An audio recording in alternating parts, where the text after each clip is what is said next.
My wife showed clear signs of pulling away, so I finally gave her the space she kept asking for, and she broke down when I didn't come back at all. I'll be honest, if you told me a year ago that my marriage would fall apart without a single fight, I'd have laughed. My wife Lauren and I had always been solid. 5 years together, 3 married. We had our rhythm, same grocery day, weekend hikes, movie nights, and yeah, our intimacy was always there. Not like rabbits, but consistent and natural. It was part of how we connected. She used to initiate just as often as I did. There was laughter, teasing, real affection. But a few months ago, something shifted. I couldn't tell you the exact day, but it was like someone flipped a switch and turned the warmth off. It started small. She stopped holding my hand when we watched TV. She'd pull away when I kissed her. Then one night, I reached over in bed to touch her arm like I always did, and she sighed, not tired, but irritated. "I'm exhausted," she muttered. I pulled back a little. "You okay?" I said. "I'm tired." "Yeah, I heard that. I meant, is something wrong?" She rolled over, facing away from me. "Nothing's wrong. Stop being annoying. I can't do clingy right now." That word hit me like a cold slap. Clingy. Since when did wanting to be close to my own wife make me clingy? She'd never talked to me like that. I remember just lying there staring at the ceiling, trying to convince myself she was just having a bad day. The next morning, she acted normal. Made coffee, checked her phone, hummed while scrolling through emails like nothing had happened. I wanted to bring it up, but didn't. Part of me didn't want to start a fight over something that might have been nothing. Still, over the next few days, the distance got worse. She was polite but disconnected. Her love you started sounding like auto responses. She'd sit on the couch with her laptop, earbuds in, completely zoned out. I'd talk and she'd nod without hearing a word. That Friday night, I tried again. I came up behind her while she was making dinner, kissed her shoulder, and said softly, "Missed you today." She froze like I'd just done something wrong. "I'm literally cooking right now. Can you not?" I stepped back. "It's just a hug, Lauren." She didn't even look at me. "You don't have to be all over me all the time." "All the time?" I stood there realizing I couldn't remember the last time I'd even touched her all week. I backed off and set the table in silence. After dinner, she went to bed early, claiming she had a headache. I stayed up on the couch trying to piece things together in my head. Work stress, hormones, something I said, but no matter how many scenarios I ran, none of them explained the tone in her voice. That snapping, irritated tone like my presence itself was bothering her. By Saturday night, I couldn't keep it to myself anymore. I called my best friend, Randy. He's been married almost 10 years, got 2 kids, so I figured he might give me a grounded take. He picked up on the second ring. "Yo, what's up?" I told him everything, the attitude shift, the weird coldness, how she suddenly seemed allergic to affection. He said after a pause. "I hate to say this, man, but is there a chance there's someone else?" I rubbed my forehead. I thought of that, but there's no signs. No weird phone habits, no hiding, no late nights. She's just different. "Sometimes that's exactly how it starts," he said. "They emotionally check out first, then they justify the rest later." "Lauren's not like that," I said immediately, even though I wasn't sure I believed it. "I'm not saying she's cheating," he said. "I'm saying maybe something's going on in her head that she's not sharing. You need to pay attention, though." We talked for another 20 minutes. Randy didn't say anything I hadn't already thought of, but hearing it from someone else made it feel heavier. After we hung up, I just sat there staring at the dark TV screen, thinking about how crazy it was that I even had to consider those possibilities. I never saw Lauren as the cheating type. She was too proud, too image-focused for that. But then again, people surprise you when they start rewriting the rules in their head. I glanced at the bedroom door down the hall. The lights were off. Part of me wanted to wake her up and just ask straight out, "What's happening to us?" But the other part knew how she'd react. Defensiveness, attitude, maybe another jab about me being clingy. So, I sat there in the dim light of the living room, realizing that for the first time since we met, I didn't know what was going on inside her head, and that scared me more than I wanted to admit. I didn't want to be that guy, paranoid, insecure, or one of those husbands who turns into a detective over nothing. But the way she looked at me lately like I was interrupting her life was driving me insane. So, I decided to stop talking and start watching quietly. That Monday, I started paying closer attention. When she left for work, when she came back, what she did at night, who she texted. I wasn't looking to catch her. I just wanted to understand what changed every morning she left around 8. Same routine. Evenings were different. If I was home first, I'd greet her at the door. She'd smile, but it was the kind of smile you give your boss when you're pretending to care. We'd have dinner together, talk about work or some random thing she read online. But the second I tried to bridge the distance, even just touching her hand, her body would tense up like I'd just asked for a favor. After a week of tracking her behavior, a pattern formed that I couldn't ignore. When I kept my distance, she was fine. She'd laugh, tell stories from her office, hum while doing the dishes. She'd even tease me about little things like how I load the dishwasher wrong. But the moment I tried to make it romantic, a kiss on the cheek, a compliment, anything beyond friendly, she'd retreat every time. That's what confused me. It wasn't like she was avoiding me completely. She'd text me during the day, share memes, talk about groceries. She just didn't want closeness. Like emotional intimacy was okay, but physical intimacy was somehow dirty or stressful. Still, there was nothing sneaky. No late-night phone calls, no odd names in her notifications, no unexplained absences. If anything, she seemed too normal. That's when Randy's words came back to me. Sudden coldness doesn't just come from nowhere. So maybe it wasn't another man. Maybe it was me. Maybe I'd missed something, said something, did something. I started doubting everything, my tone, my texts, my presence. One Thursday evening, she got home earlier than usual. She seemed in a good mood, chatting about a CO worker's engagement party. I decided to play along. I didn't flirt, didn't touch, didn't test. I just let her talk, and like flipping a switch, she relaxed. I noted that down in my head. When I don't want her, she wants to talk. When I do, she shuts down. I couldn't shake the thought that maybe she was replacing me emotionally. Maybe not physically, but emotionally. Someone at work, maybe a CO worker she could be herself around without all the pressure. But again, there were no signs. That weekend, something happened that tested my patience. Saturday morning, she went for a shower, leaving her laptop open on the couch. Normally, she was careful about logging out or closing tabs, but this time, she must have been in a rush. I stared at the screen. Her email inbox was open. I sat there for a solid minute, fighting myself I wasn't the snooping type. I hated the idea of invading her privacy, but at the same time, I couldn't stand being in the dark anymore. If she's hiding something, I told myself, I need to know. So I did it. I checked her emails first. Work stuff, random subscriptions, a few messages with her sister about redecorating the guest room. Nothing strange. Then I looked at her social media, just the usual posts about books, dogs, and self-care. I even opened her message history. No sketchy conversations, no flirty emojis, no deleted threads. Everything was normal. And that hit me harder than finding something would have. If there'd been another man, at least it would have made sense. At least there'd be a reason for her behavior. But there was nothing. Just a clean inbox, a normal chat list, a wife who'd emotionally vanished without explanation. I closed the laptop right before I heard the shower stop. My hands were shaking, not from guilt, but from frustration. When she came out wrapped in a towel, she smiled faintly and said, "Can you hand me my phone?" Her tone was casual, too casual. I handed it over and watched her scroll while walking to the bedroom. No secretive look, no guilt. Just her acting like everything was fine. I sat there on the couch staring at the screensaver spinning across her laptop. I felt like an idiot for checking. Later that night, while she scrolled through her phone in bed, I said quietly, "You've been distant lately." She didn't look up. "You're imagining things." "I'm not," I said. "You barely touch me anymore." "Not everything's about that, Jake."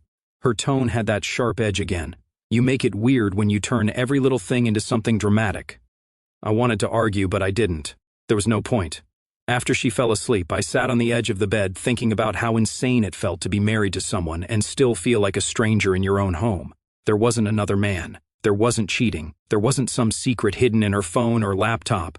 There was just nothing. And somehow that felt worse than betrayal. At least cheating would have had a reason behind it. This just felt like she'd slowly decided I didn't matter anymore and forgot to tell me. So I did what any logical guy would do. I tested things. I stopped trying altogether. No hugs, no kisses, no flirty comments, just routine. I wanted to see if she'd notice. She didn't. In fact, she seemed lighter. She smiled more, laughed at random videos, even made small talk over dinner. The moment I stopped showing affection, she came alive again. I couldn't wrap my head around it. I wasn't some desperate romantic. I was steady, grounded, but I couldn't understand how my own wife could look happier when I treated her like a roommate. It went on like that for about 2 weeks. I kept my distance, and she seemed relieved. That Saturday morning, we were eating breakfast. Eggs, toast, coffee, the usual. She was scrolling her phone, half listening to me talk about work. Out of nowhere, I said, "You ever think about when we might start trying for kids?" Her phone froze mid-scroll. She looked up slowly like I'd just insulted her. "What? You remember we talked about it a while ago?" I said. "We said maybe after year 3 once we're settled." Her face tightened. "Yeah, about that. What about it?" "I don't think I want that anymore," she said flatly. I blinked. "What do you mean you don't want that anymore? We've always talked about having at least 2. I changed my mind." "Changed your mind when?" She sighed, setting the phone down like she was tired of explaining. "Jake, can we not do this right now? I just don't see myself doing the whole baby thing anymore." "It's not me, it's not you," I repeated. "Lauren, we planned our future around this. We bought a house with extra bedrooms because you said—" She cut me off sharply. "Well, I changed. People change. Sorry if that's inconvenient." "Inconvenient," I said, keeping my tone calm even though I could feel my pulse in my throat. "That's not like changing your favorite color, Lauren. This is huge. Don't make it dramatic," she snapped, grabbing her plate. "I'm just being honest." "Being honest would have been saying this years ago," I shot back. She stood up, jaw tight. "You're making me feel cornered. Can we not?" And just like that, she walked out of the kitchen, plate in hand like the conversation was over. I sat there staring at the empty chair, the half-drunk coffee, the silence. I wasn't even angry, just stunned. All those nights we'd talked about names, schools, even what kind of parents we'd be. Gone with one word, never. Later that night, I tried to bring it up again. She was on the couch watching one of her shows. I sat beside her quietly. "Lauren," I started, "we need to talk about earlier." She didn't look away from the screen. I said, "I don't want kids. What else is there to say?" "Maybe not about kids," I said, trying to stay calm, "but about us. You've been pulling away for months. We barely touch. We barely talk. Now you're rewriting our future like it's a shopping list. Something's not right." She rolled her eyes. "You're overthinking again." "I'm not overthinking. I'm observing," I said. "You've changed completely. You act like I'm an obligation instead of your husband." She gave a dry laugh. "Oh, so now I'm a villain because I'm not acting the way you want." "That's not what I said." "Yes, it is. You're mad I'm not obsessed with you like before." I leaned forward. "I'm not asking for obsession. I'm asking for effort." "Effort?" She scoffed. "Jake, we have a house, jobs, bills. That's effort. Marriage isn't supposed to feel like some movie all the time." "This isn't about movies," I said, voice firm. "This is about us not even trying anymore." She sighed dramatically and turned the volume up. "God, you're exhausting sometimes." That was it. The tone, the dismissiveness. I turned the TV off. "Fine," I said. "Then let's try something practical. How about couples therapy?" She gave me this short laugh like I'd told a bad joke. "We don't need therapy just because I don't want sex all the time." My jaw tightened. "That's not why I said therapy," she smirked. "Sure it isn't." I stared at her. "You really think everything's fine, don't you?" "Everything is fine," she said without hesitation. "You're just making problems where there aren't any." For a second, I didn't know what to say. She was so sure of herself, so convinced that she'd done nothing wrong that I started doubting my own reality. "All right," I finally said. "If you ever decide you want to talk like adults, I'll be here." She shrugged, turned the TV back on, and said, "I'm watching this." I walked out and went to my office, closing the door behind me. Sat in my chair for an hour, just staring at the wall. That laugh, that dismissive, smug laugh when I mentioned therapy stuck with me. It wasn't that she disagreed. It was that she didn't care. She didn't want to fix anything.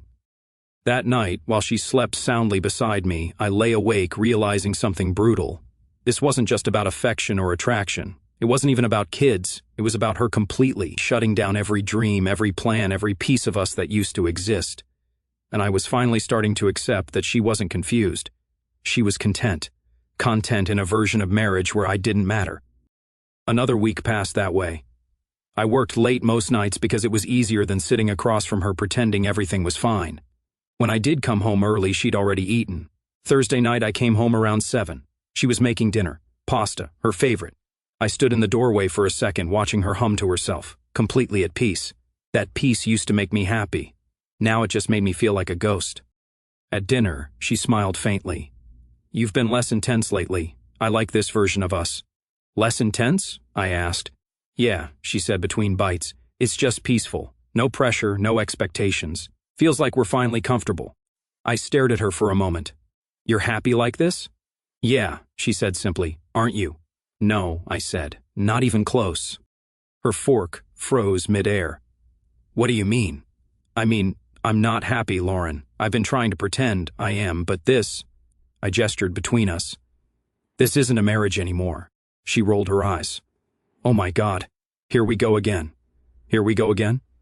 We haven't talked about this in weeks, I said, keeping my tone calm. You said you wanted peace. I gave you peace. Now you're calling it happiness, while I'm sitting here feeling like a stranger in my own home. You're being dramatic, she snapped. Just because I don't want to jump into bed every night doesn't mean I don't love you. This isn't about sex, I said. Really, because it sure sounds like it. Every time we talk, it comes back to that. It's about connection, I said. Intimacy isn't just physical. It's how we show love, not just say it.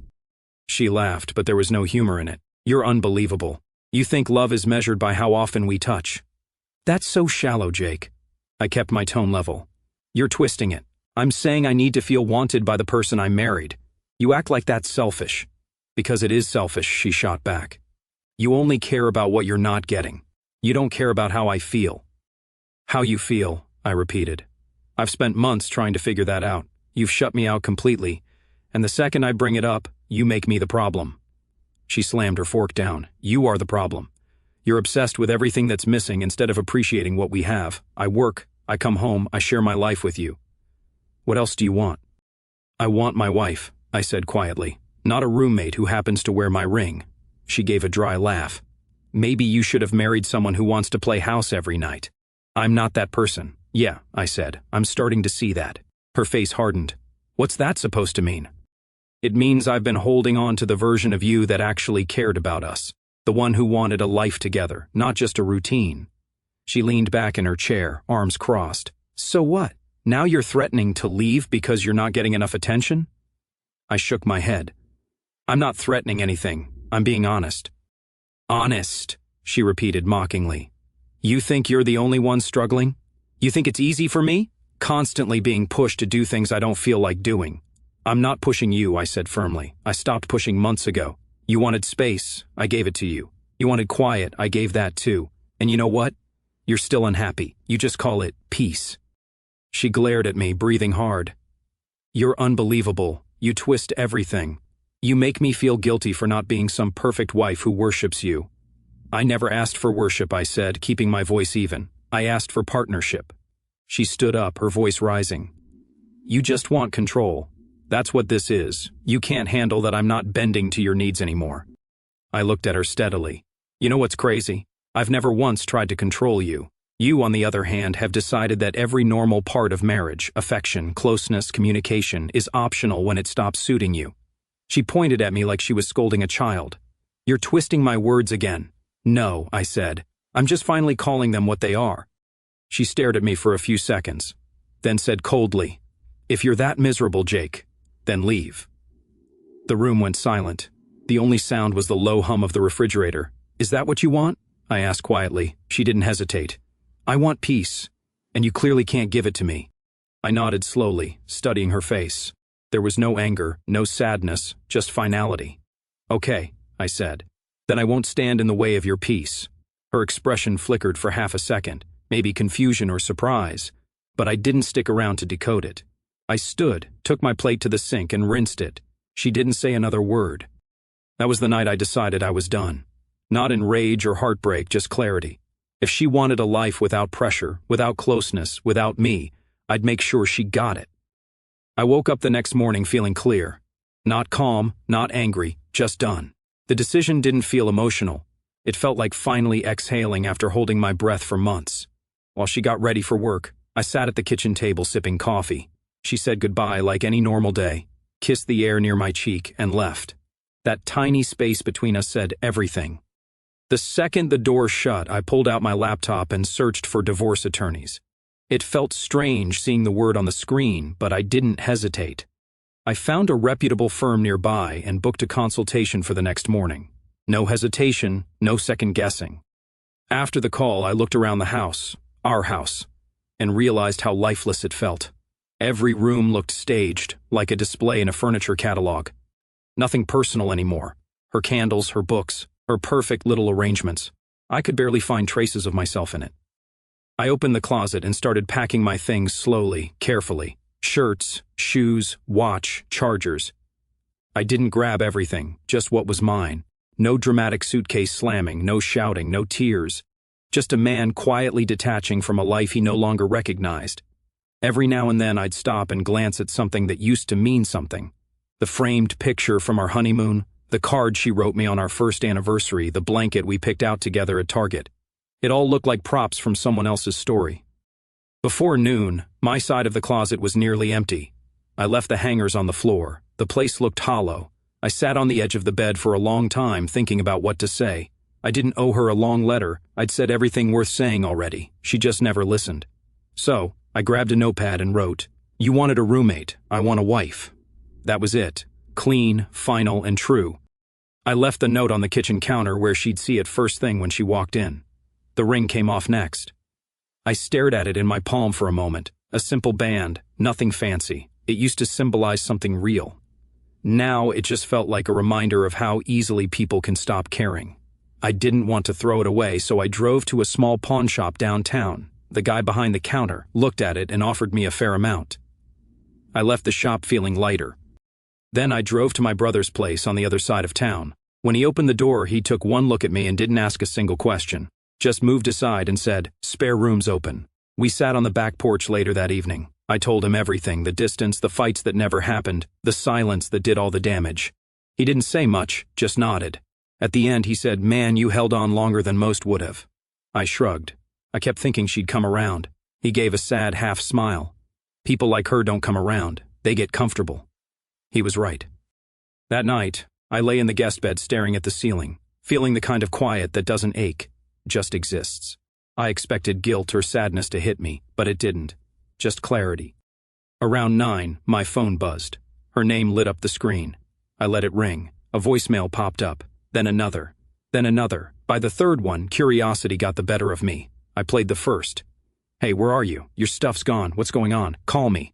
The second one came a few minutes later, sharper. "This is ridiculous, Jake. Whatever you're trying to prove, just stop. You can't just leave without talking." The third was louder. "You don't get to do this. We're married. You're acting like a child." Then came the shift. Her voice cracked a little. "If I did something wrong, we can fix it. Just call me." By the fifth voicemail, she was panicking. "I know you're getting these. Please talk to me. Don't throw away everything over this."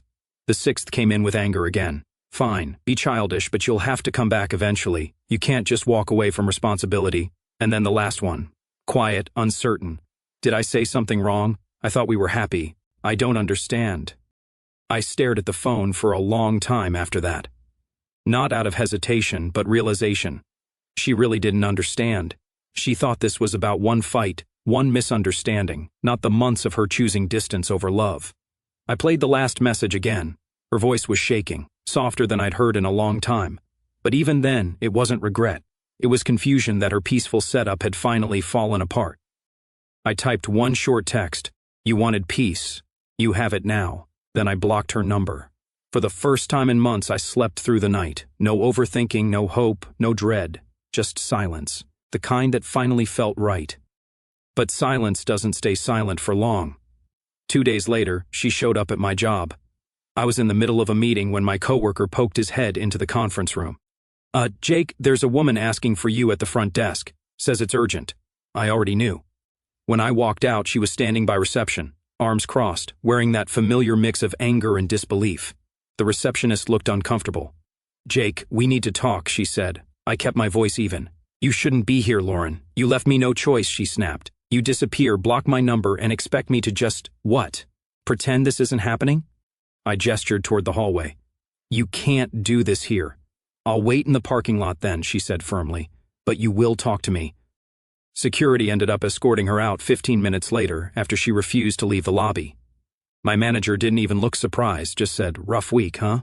and went back to work. They logged the whole thing and issued a no trespass notice, which meant if she showed up again, it would count as harassment.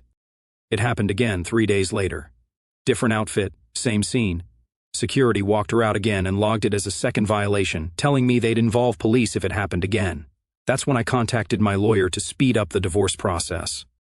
She responded by contesting it. Her claim, I'd abandoned her over sex, When I read the paperwork, I actually laughed out loud. It was written like I'd stormed out because she skipped one date night. Her lawyer painted me as some emotionally stunted husband who couldn't handle maturity. My lawyer, a calm older guy named Harris, read the documents and said, "She's trying to frame this as a moral abandonment case. Common tactic when they don't have grounds for fault." "She's got no idea what this was really about," I said. "She doesn't need to," Harris replied. "That's my job." He built a case around emotional neglect and loss of marital support. We had texts, emails, and my written notes between her and me from the months leading up to it. Nothing dramatic, just proof of her indifference. Harris said judges see that kind of pattern all the time. When the first hearing came, she showed up looking like she'd rehearsed the part of the wronged wife. Neat blazer, no tears, but plenty of sighs. Her lawyer stood and said, "My client was blindsided by her husband's abrupt abandonment. He made no effort to communicate or resolve issues through counseling. He simply decided physical dissatisfaction justified ending a marriage." And when it was Harris's turn, he stood calmly and said, "Your Honor, what my client ended wasn't a marriage. It was a one-sided arrangement where his emotional and physical needs were ignored for months. He did try to communicate. He was dismissed. He suggested counseling. He was mocked. This was not impulsive. This was survival." She glared at me the entire time, eyes sharp, jaw tight. The judge ordered a temporary separation period before finalizing anything. That dragged on for months. During that time, our mutual friends started taking sides. Some texted me quietly saying they understood, that they'd noticed how withdrawn she'd been at gatherings. Others sent long messages about how marriage takes work, and you don't just give up when things get hard. One even said, "She's devastated, man. She really loves you. But love without effort isn't love. It's comfort." Meanwhile, she started struggling with money. Mutual friends mentioned she'd complained about the mortgage being too much on her own. Still, she told everyone she was fine, that she just needed time to heal and that I'd come back once I cooled off. Apparently, she even told her sister that I was having a midlife crisis. I was 33. 6 months later, the divorce was finalized. No extra drama, no fighting over stuff, but life has a way of throwing one last scene in for closure. It happened on a random Tuesday afternoon. I stopped by a coffee shop near work to grab something before a meeting. The place was quiet, almost empty. I was scrolling through my phone while waiting for my drink when I heard a familiar voice. "Jake." I looked up. Lauren stood near the entrance, holding a book and a to-go cup. She looked smaller somehow, thinner, more tired. The confidence she used to wear like armor was gone. She walked over slowly. "I didn't think I'd run into you." "Yeah," I said. "Small city." We stood there in awkward silence for a moment before she spoke again. "You look good." "Thanks." She hesitated, then said softly, "I've been thinking maybe we could talk. Not about getting back together or anything, just talk." I shrugged. "Talking didn't do much last time." She sighed. "I know. I get it now. Maybe I was too cold, too rigid. I could have been more understanding. Maybe we could try again. I can accommodate what you need." That word, accommodate, made something inside me close off completely. I shook my head. I didn't want to be accommodated, Lauren. I wanted a wife who actually wanted me. She froze. Her lips parted like she had something to say, but nothing came out. I put my coffee down, looked her in the eye, and said quietly, "You wanted peace. You got it. I'm not part of it anymore." Then I walked out. When I got back to my car, I sat there for a minute. Not out of sadness, out of relief. For the first time, I didn't feel haunted by what happened. I didn't feel guilty or bitter. I just felt free. The kind of freedom that comes when you stop waiting for someone to understand what they never will. That's what I had now. A year later, life looked nothing like it used to. I'd moved into a smaller apartment closer to work, got back into running, and started cooking again. My mornings didn't feel heavy anymore. There wasn't tension waiting behind every door. And then there was Emma. I met her through a mutual friend at a small cookout. She was the type of person who made conversations easy. No games, no guarded tone, no pretending. She had this calm, warm energy that felt real, not forced or polished. We started talking more, and before I realized it, she'd become part of my daily life. With Emma, everything that used to feel like effort just happened naturally. She'd reach for my hand without thinking about it. She'd lean into me on the couch instead of away. She'd kiss me mid-sentence for no reason. It wasn't about being physical all the time, it was about being wanted. I hadn't realized how emotionally starved I'd been until she showed me what normal actually looked like. One night, months into dating, We were lying on the couch watching some dumb movie neither of us was paying attention to. She shifted closer, put her head on my chest, and said softly, "You zone out a lot when you talk about your ex." I laughed. Old habit. I think I spent a whole marriage trying to figure her out. Emma looked up at me. "You ever get answers?" "Yeah," I said. "They just came too late." She didn't ask more. She just nodded and kissed my hand. That small gesture, that quiet understanding hit harder than any apology I'd ever gotten from my ex. For the first time in years, I felt like I was part of something that went both ways. But life has a funny sense of humor. You think you've closed a chapter and then it sends you a reminder just to make sure you meant it. Every few weeks, her name would pop up somewhere online. I didn't follow her, but mutual friends still had her added. Posts would float across my feed, quotes about men being obsessed with sex, modern relationships being shallow, or how hard it is to find a man who values emotional connection over physical needs. Once she even posted, "Men only want you for your body, and when you stop giving it, they act like you're broken." It was like watching someone rewrite history in real time. I'd scroll past without reacting, but sometimes the comments made me shake my head. Her friends would write stuff like "preach" or "you deserve someone emotionally mature," and she'd reply with heart emojis like she was the spokesperson for misunderstood wives.